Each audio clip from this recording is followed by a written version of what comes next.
I'm very interested in the question of money creation, and I explain in the book an alternative, a symmetrical alternative to the current functioning of the money creation by debt.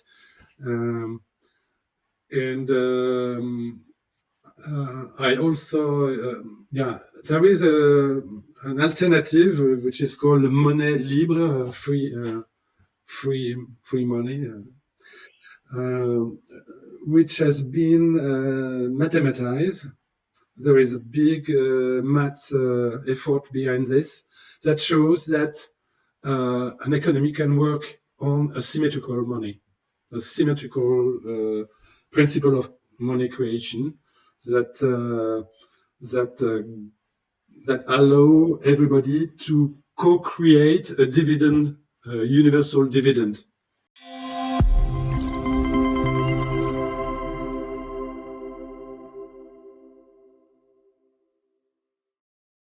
Hello, everyone, and welcome to another episode of our Beneficial General Intelligence series. Today, we have with us Olivier Auber, who is one of our distinguished speakers at the Beneficial General Intelligence Conference, which is coming very quickly, October 21 to 23 in Istanbul. And Olivier will speak about his book entitled The Anopticon, where he will invite us to step into the invisible internet, the world where power is not only seen in optics and screens but felt in how networks shape time, attention, and meaning. And for the rest of us, unoptical means non-visual, so that's why the Anopticon. Olivier, welcome to the podcast. Thank you for the invitation. You are an artist researcher, very unique if pedigree, if I may call it this way. You are French and best known for many things, but besides your book, also for the long running network artwork Poietic generator, which you created, I think, in '86, if I am correct. So you Right. are a Yeah, veteran. right. And yeah, so because I have been throughout my career also, my expertise is in distributed intelligence systems. And then I got the research chair in e-society. So, of course, the internet and freedom on the internet and networks and so on is also my passion. So I wanted to ask you, maybe if you can frame it within an autobiographical, because since '86 there are many years. Um, what was your purpose with this poetic generator? Why was it needed? What drove you to create it? Please tell us a bit about this. Well, it's a long story. Maybe I thought I should so. explain first what is this poetic generator. In short, it is a kind of human game of life. Everybody knows the game of life of yeah the automatic game of life with cells that interact together according to certain rules and Conway created by Conway and the poetic generator is a human game of life. That is to say, each cell or group of cells is manipulated by, is controlled in real time by a human being. And everybody sees the whole picture made of the juxtaposition of all the pixel or the individual mosaics. And everybody can interpret, look at it, and modify his or her own sign according to the state of the global image. So it makes a kind of feedback loop from the global to the local. And it's well, in something happens, something emerges out of this process of interaction. Something unpredictable, but everybody tried to predict, of course, what will happen and modify his or her sign according to this prediction. And well, how does it came in my in my head? That's a long Yeah, why did story. you do this? Yeah, exactly. Uh, I sh- it comes actually from Philip K. Dick. I read a book in 1986, yes, called in French is Siva, in English is VALIS. VALIS is Vast Active Living Intelligence System, a book from K. Dick. And it describes a kind of, it's an autobiographic book. He explained how he has been enlightened by a light of pink light one day, coming from he doesn't know where, and he spent his whole life to find the source of this light. And he, along this book, he created a kind of theory. This light, this enlightenment, comes from VALIS, which is a vast active living intelligence system. So when I read this book, I got myself some kind of pink light in my head, and I decided to create a kind of prototype of what would be a system that allow everybody to see everything in real time. Wow, that's a story. Amazing, amazing to see everything at once in real time, which is kind of the opposite of Anopticon, Yeah, really. which Yeah, is like, yeah, yeah, yeah, tell us. yeah, yeah. Then That's what drove you from that extreme to the other yeah, extreme? that's there is a paradox. And when I started to code this prototype in '86, of course, it was with the technology of '86. In Yes, France, that was with Minitel. You know, at that time we had little yes, terminals in black and white or gray, and I developed a prototype with that. There was no mouse, nothing like that. That's crazy. And of course, it was there was somewhere a server. So there were many miniters and a server somewhere. And when I look at this architecture, centralized architecture, I thought about the perspective of the Renaissance. It looks like the perspective of the Renaissance, but because all the information of the data, of the input from the users are coming to the center, going to the center, more or less at the speed of light or something like that, and something emerges out of the center and goes back to the user. And at the center, there is a temporal phenomena that creates somehow a subjective time that influence the behavior of the users. And when I saw that this centralized architecture, for me, it looks like a kind of perspective, but not, of course, not a spatial or optical perspective, but a temporal perspective, because basically at the center there is a temporal phenomena which creates somehow a subjective time, a subjective collective time. And well, and this in the game, this architecture, this network architecture is not visible. You just see images, picture, pixel, etc. But it's invisible, but it is a perspective for me. It is really a perspective, not just a metaphor of the perspective of the Renaissance, but a new kind of perspective that is inherent of the network. Every time we make a collective interaction, we somehow use a center in the net as it is at the moment. Think about Facebook or Twitter or etc. It's centralized. That's centralized networks. And so I started to think about this notion of perspective in networks in terms of a non-optical perspective, that is an anoptical perspective. that's where does come the idea of the Anopticon. The Anopticon is the idea that we live in networks that are structured by an optical perspectives, which are inherent to the functioning of networks. Is that clear? This is totally fascinating, and I have to say, I'm getting the shivers because it is so true. And it's kind of, we are so unaware of that. And when you bring it up, and it's like, oh my God, yes. And what effect do these networks have of me on me, and so on and so forth?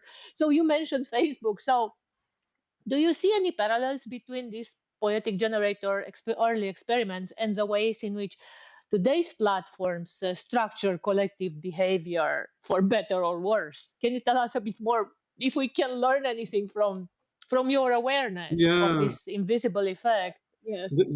This first prototype of the poetic generator, which was centralized, is for me it looks like for me like the Stone Age of networks. Uh, Mhm. Centralized architecture on the net this is a Stone Age. We are still in the Stone Age of network, and Facebook and so forth. All these social networks are, yes, still in the Stone Age of network, because as you know, 10 years after this first prototype, in the middle of the 90s, I had a chance to work on a new kind of network that is fully distributed. And that was the boom of, at that time, in the middle of the 90s, that was the boom of the web. Everybody said the web, wow, fantastic, etc., etc. For me, when I worked on this distributed network in the middle of the 90s, I made a new prototype of the poetic generator using this distributed network. And I said, yeah, centralized network, the web is still the Stone Age of network. We're still today in this Stone Age of network. So, what did you learn about, let's say, how we should build non-stone age, like let's say the future networks, or maybe even what should be in the present from that? And what advice would you have for how to build in the right Yeah. manner? If I mean, Um, maybe you have lessons about human collaboration, emergent intelligence, and so on and so forth. yeah, in the middle of the 90s, yeah, I was a survivor of this period, middle of the 90s. I had the chance to work with people from Lawrence Berkeley Laboratory, Xerox PARC, and people like that, like Von Jacobson and Steve Deering, and we experimented what is called the Multicast protocol. On the net, there is two kind of protocol, network protocol. The first is Unicast. Unicast is very simple. There is every machine has an IP, and communication are made from one IP to another, and it's simple, yeah. And but the problem is when you want to make a kind of collective interaction, you have to define a special machine or a special IP that has to be a node where all the communication goes, and etc. And so, in that, using Unicast, you can't do any collective interaction, synchronous or asynchronous, without any center. You have to put a center somewhere. And the second protocol is called Multicast. It defines what is called group IP, group addresses that are not connected to any machines. And still in the IPv6 now, group addresses, multicast addresses are defined, and there is billion and billion of multicast addresses that are not used today by anybody, or except some telco or CGN for their internal use. And yeah, and in the middle of the 90s, we used Multicast to make a new version of the Poietic generator, and I was very surprised that it worked so fine. We did a collective interaction from between Tokyo, Seoul, Los Angeles, Paris, London, etc., with a few dozen of people without any censure, real time, middle of the Mhm. So, 90s. yeah. So So you are a pioneer of decentralized yeah, and I internet. am one of the few who remains from that Wow. time. Yeah, the other were older than me, and most of them disappeared. Yeah, because I mean, in the mid 90s, it just so happens that I was also at Berkeley. I was doing my postdoc there Uh-huh. in computer science Uh, with Professor Lotfi Zadeh, the inventor of file logic. He was head of computer science department in Soda Hall at the time. I'm sorry I didn't meet you then because, of course, we also collaborated with Lawrence Livermore Labs and so on and so on. But, the subtitle of your book the Anopticon is escaping Darwin's hand. Can you tell us why would an invisible internet enable this escape, or what did you see? Why did you call it like that? ah, What are we escaping? yeah, you asked me to make a resume from the beginning to the end of the book. Whoa. Um, The idea, because I mean, you named it. So when you named it, yeah, yeah, you must have had something in your yeah. mind. You don't have to tell us the whole book because we will post the link and everybody, of course, will read I it. yeah, I must explain that in the middle of the 90s, when we experimented multicast, not only decentralized but distributed network, uh, I look at this architecture and I said, "Wow, where is my spatial perspective? There is no more center. There is no more perspective, maybe." But Mm. when you look at the architecture of the network, you can say that there is somehow a center, and this center is just a code, an arbitrary code, which allow the group to interact, to recognize each other, interact in the same space. And this group address, this group number, this arbitrary code is somehow a vanishing code of a new perspective of the network, which is distributed. It is still a perspective, according like the optical perspective of the Renaissance. There is still somehow a center, but it's an immaterial center. It's a pure code.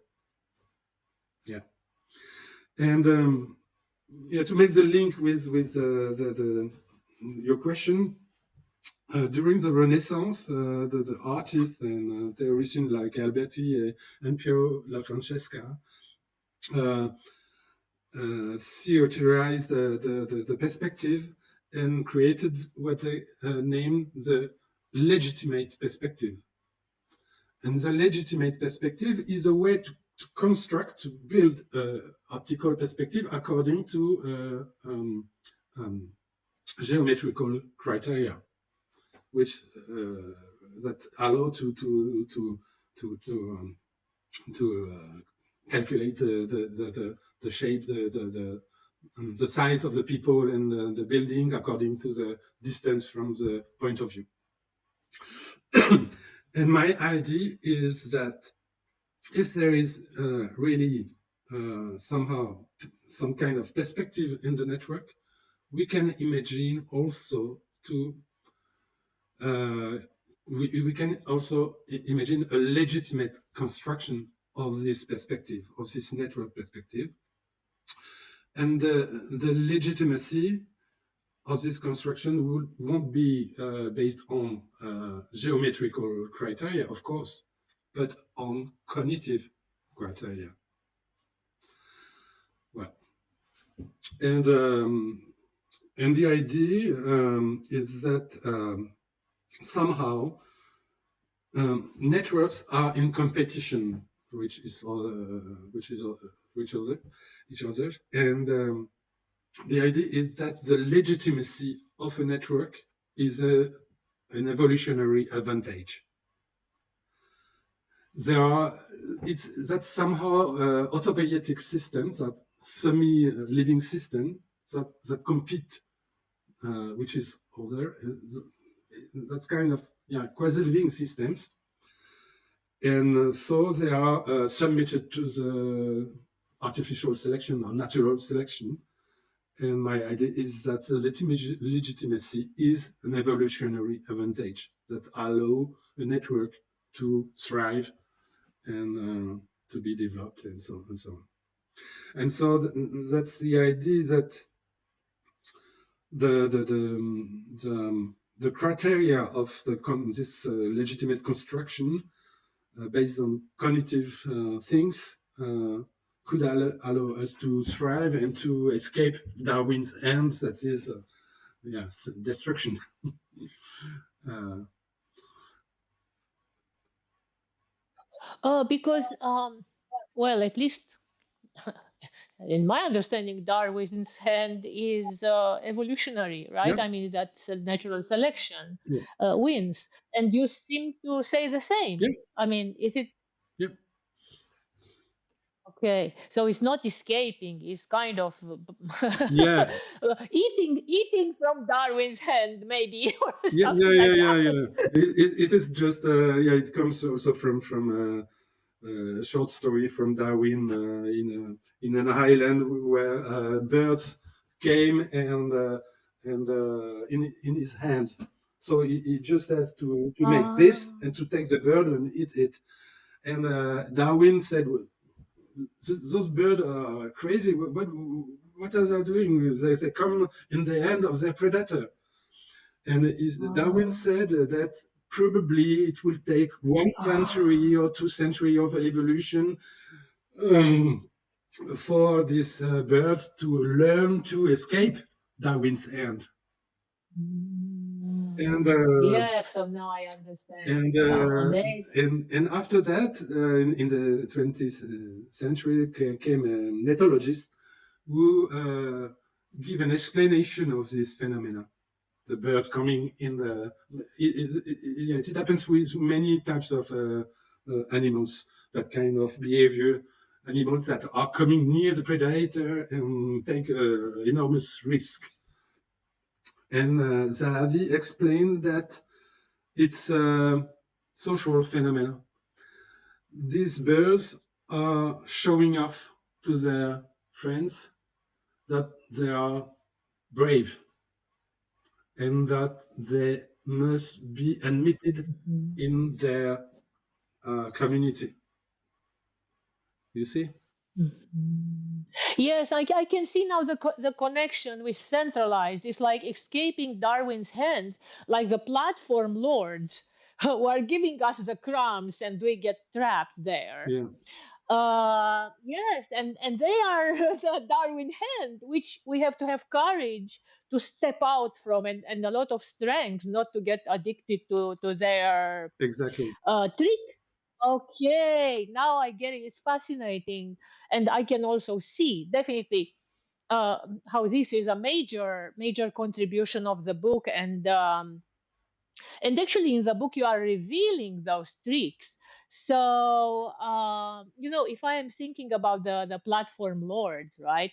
So if you had to tell us, I do not know if it is in the book, but like 5 moves or so, but can you identify, or did you identify any strategies that are like expressing this Darwin's hands, and through which the platform lords are manipulating us, so we can escape? Because Mm, awareness, I think, is definitely important. awareness, yeah. But I think that, like in during the Renaissance, people learn how to um, learn the optical perspective very quickly during the Renaissance. maybe in 1 century, the people wanted to only the picture painted with optical perspectives. They throw out the Middle Age paintings, which were old-fashioned and so on. Uh, and I think that we, as a human, we human being, the society is now learning the perspective of the network by try and error, a lot of error, and at our expense, we are learning that there is a perspective in network, and we are confronted with at the moment to the centralized perspective of network and all the danger that of this centralized perspective. We are all in the Darwin end at the moment. Is very dangerous, very, very dangerous. And I think we will learn one day that something else could exist. Fascinating parallel indeed. And it's again, I am getting the shivers because I realize, yes, that I mean, once we are conditioned to eat from Darwin's hand, to actually play the games of the platform lords, we kind of become totally unaware of what's going on, and we think that is normal, yeah. And we actually are losing our own faculties, which you mentioned, yes, self sovereignty, all this, like what the decentralized networks are actually re-giving us, yeah, giving us back. And it's fascinating because the works of this let's take it now, platform economy, if we want to call it this way, in which we are trapped, eating from the crumbs, yes, and whatever addictive sugars they put there, and glitzy objects. um, it is not easy to escape and to actually become aware of the mechanisms. So you identified and you mentioned that network digital systems reshape our perception of time. This is also a fascinating perspective for me, at least. How does this new temporality alter human responsibility? How does it influence us? I mean, in which way? Can you, if you can just dive a bit deeper into this, how do they reshape the perception of time? Yeah, see the updates on Facebook, on your Facebook. Yeah, on Facebook, okay, things are coming. Yeah, and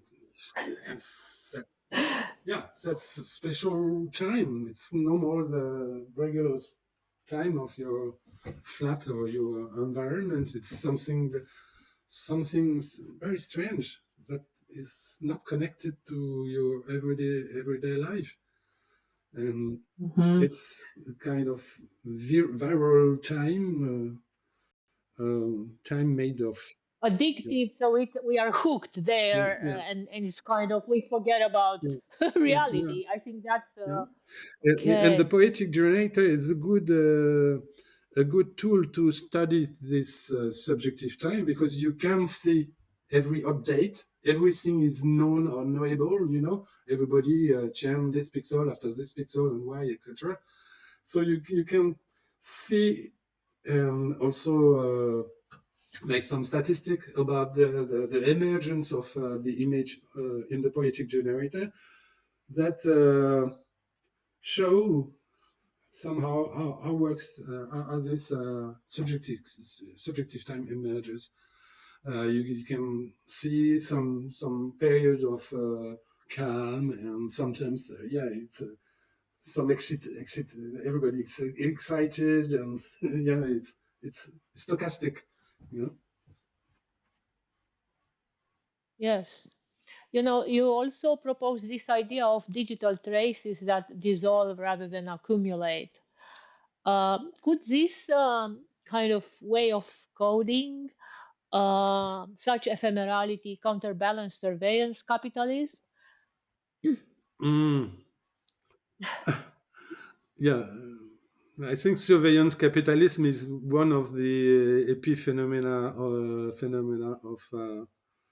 of the centralized perspective, of the first perspective of the network, and we will be confronted to this. I don't know how much time, but we will learn by our error. Yeah, I don't know what will happen, but I think that's Darwin end. Yeah, what you say, I mean, at least from what I understood from the book, it's like on social networks, we are instantiated as network beings, which occupy these vanishing points or codes. So that is the ephemerality, right? And require no sacrifice, which is unlike, for example, in real life, right? And uh, the idea is that, yeah, you were talking about idols and so on and so forth, and escaping those idols, which is again Darwin's hand, I assume. So, how can designers today make this, let's say, network being capable to feel, in order to incentivize the communities that are on these networks to actually care and coordinate without top down and the need from this Darwin's hand, from these top down idols? Hmm. Is there any trick to the design uh, that you can advise? Yeah, I think the centralized perspective, the first anoptical perspective that we experience at the moment, is somehow industrializing our cognitive asymmetries. Mm. Um, yeah, and the more it is in these asymmetries are industrialized, the more asymmetrical they are. The inequalities, etc. So it rises like this, yeah. Um, and yeah, what can I say? One day we'll learn that there is something else that we could also build decentralized or distributed networks and invent completely new rules of behavior that are functioning on symmetry. Yes, And the and you are an example art. is the poetic generator. The rule of the the game in the poetic generator are totally symmetrical. Everybody has the same right, the same power, and nobody knows or control everything. But something emerges, and something that has some sense, some yeah, the, something that makes sense to the for the people that use it.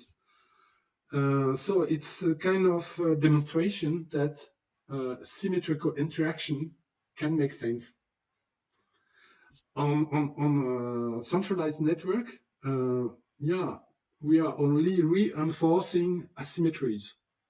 That's all what we do, confirming asymmetries. No, totally, and you explain it very beautiful from an artistic perspective. I think with the symmetries and asymmetries and so on. But on platforms, definitely, this Darwin's hand, yeah, is actually keeping us captive exactly through extracting our attention, right? Yeah, And you link this let's call it sacrificial behaviors, because we kind of it's a self-sacrifice of our own sovereignty to get yeah, there, to this attention asymmetry in this hierarchical imaginaries, where we see the platform lords as where we don't see them exactly, the Anopticon, but in these hierarchical ways in which they are manipulating us. So um, what counter designs could neutralize that leverage? I mean, how can we, do you have some concrete suggestions on Uh, how to actually restore the symmetry? I'm very interested in the question of money creation, and I explain in the book an alternative, a symmetrical alternative to the current functioning of the money creation by debt. Um, and I also, yeah, there is an alternative which is called monnaie libre, free money, uh, which has been mathematized. There is a big math effort behind this that shows that an economy can work on a symmetrical money, a symmetrical principle of money creation that that that allow everybody to co-create a dividend, universal dividend, and yeah, when you first look at this idea, you say, yeah, it's communist idea, crazy communist idea, or something like that. But when you look on the math behind, you understand that it could work. It could work as a monetary system, yeah, on a distributed network without any central control server or whatever. Yeah, this system is experimented by a group of activists in France, and most of them are in France, Belgium, Spain. There are some in the rest of the world. And this system has been created or theorized by a guy called Laborde, a French guy, a mathematician. And it's very interesting. That's really an alternative that has to be looked very thoroughly. Yes, the thing is, I mean, Singularity Net, for example, is also seeking equality, but also through meritocracy, of course. I mean, we have a system in which we reward through our token the software developers who are putting software on our platform. And for example, if I'm using that software, I'm going to have to pay for it in our token. Uh, However, everybody had access to the platform and everybody had access to the tokens, right? And they can get them through their work. I'm not really sure how your system, which is restoring the symmetry through this monetary system, works, because of course you mentioned like it can be considered communist, because I mean if we look like, let's say, from symmetry totally, if this symmetry doesn't have any meritocracy, I think that may be a problem. And maybe you can elaborate a bit on this. I'm very interested. And so I think maybe you could rebuild today your poetic generator with artificial intelligence and blockchain. And I think maybe we can work together on that. Yeah, But can you explain a bit? Maybe I don't know if you are ready now to explain it, or maybe we can discuss at the conference in more detail about this system. I mean, is it really kind of totally egalitarian, or let's say everybody gets a bunch of tokens in the beginning to get them started, but then they have to contribute, and then they get more tokens through contribution or through their contribution to yeah. reward? How does it? They get more token just by exchanging and selling goods and services. But at first, they get a minimum of token to get in the game. That's all. Yeah. Yeah, That's yeah, fine. That's yeah. fine. I don't consider that communism. I mean, it would be communism if they would get that like an amount of token, let's say every month. And many people, of course, this is the UBI idea, which now many people are considering, especially because the AI is gonna take all the jobs and so on and so forth. There's still a way until there, but if it involves just, okay, I give you a bit of fare so you can breathe and survive, and then contribute, and then you can make more. Mhm. I think that's absolutely Yeah, okay. yeah. That's But in the okay. system, we we developed. I say we because I'm involved in this group. It is a distributed system. It was with blockchain, of course. There is no central point of failure and so on. And we don't say we give you a token. No, the people are co-creating their own token on the system. Nobody gives you anything. The community, each one on the community, on the distributed network, create its own minimum token, universal, we call it universal dividend, but nobody gives it to him or her.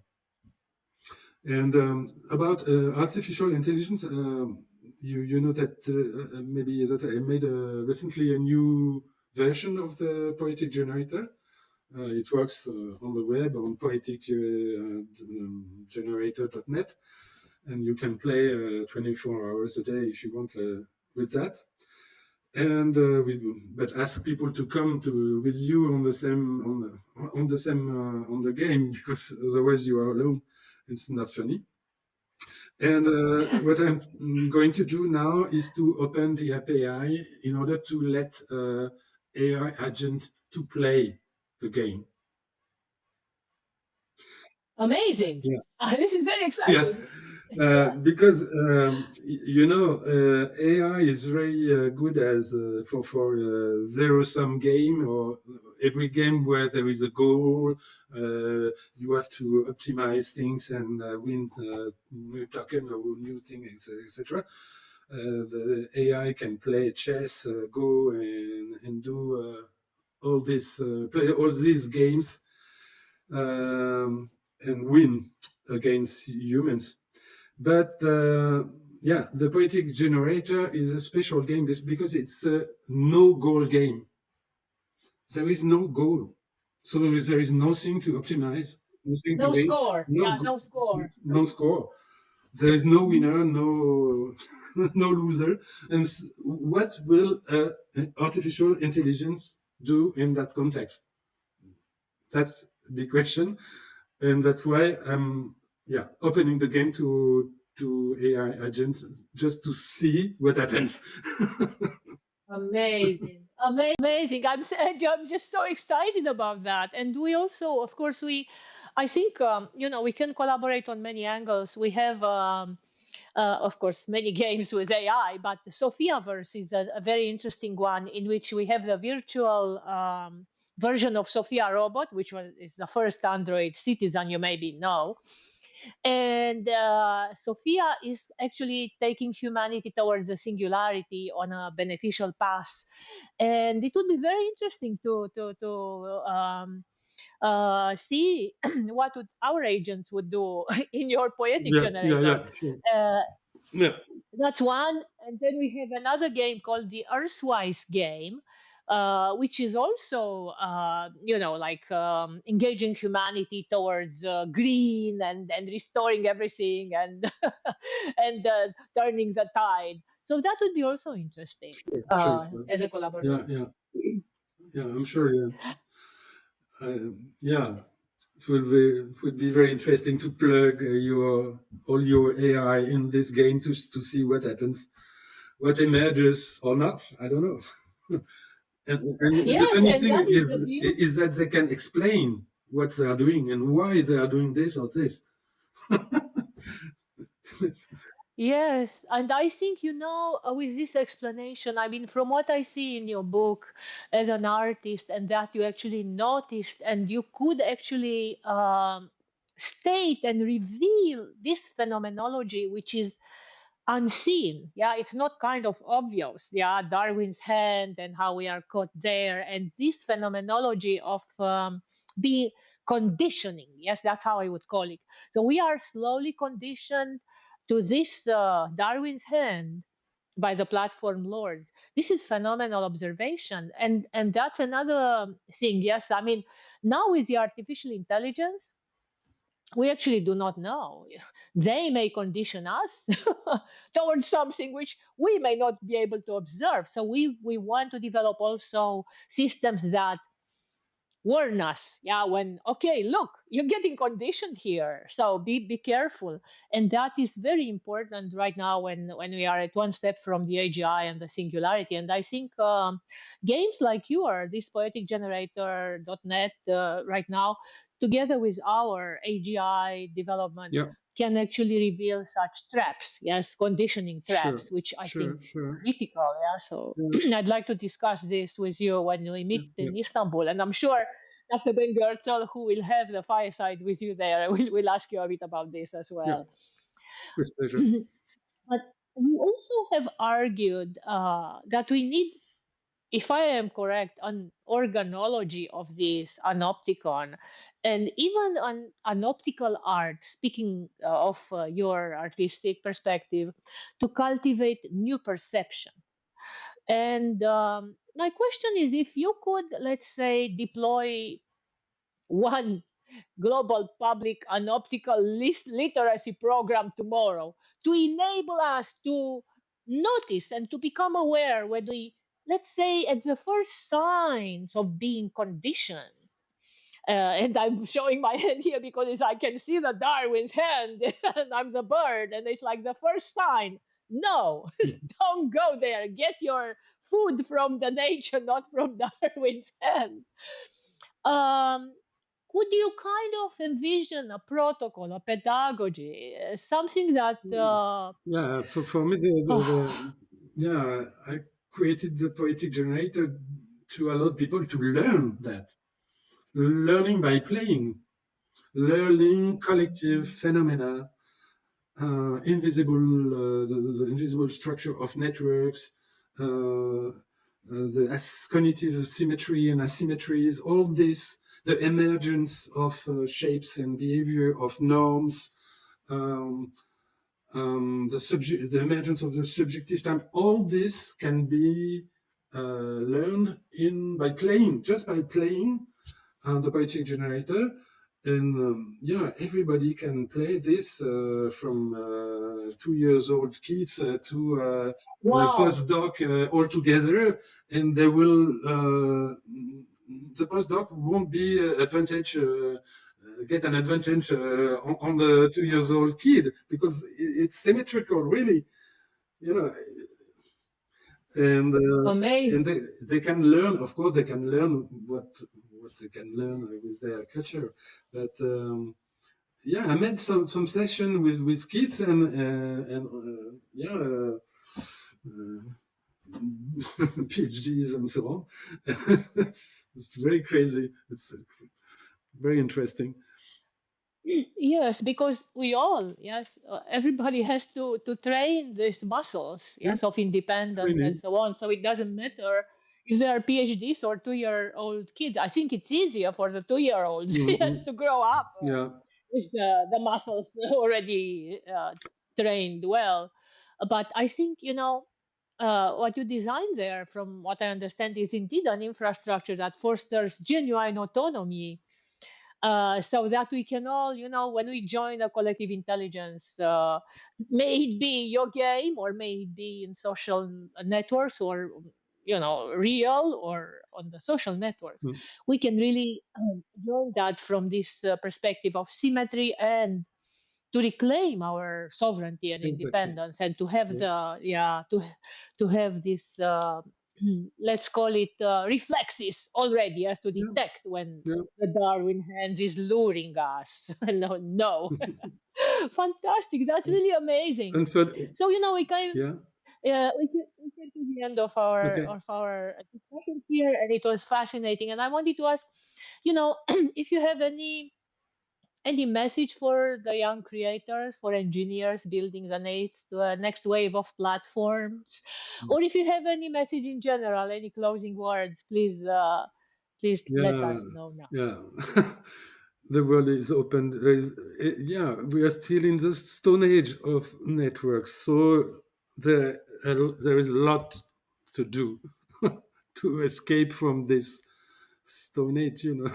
We have to invent so many things to escape this craziness of Definitely. And the just wanted to centralized system. clarify. So in the Anopticals, you are telling us You are explaining what's going wrong, or you are also telling us how to escape. Yeah, exactly.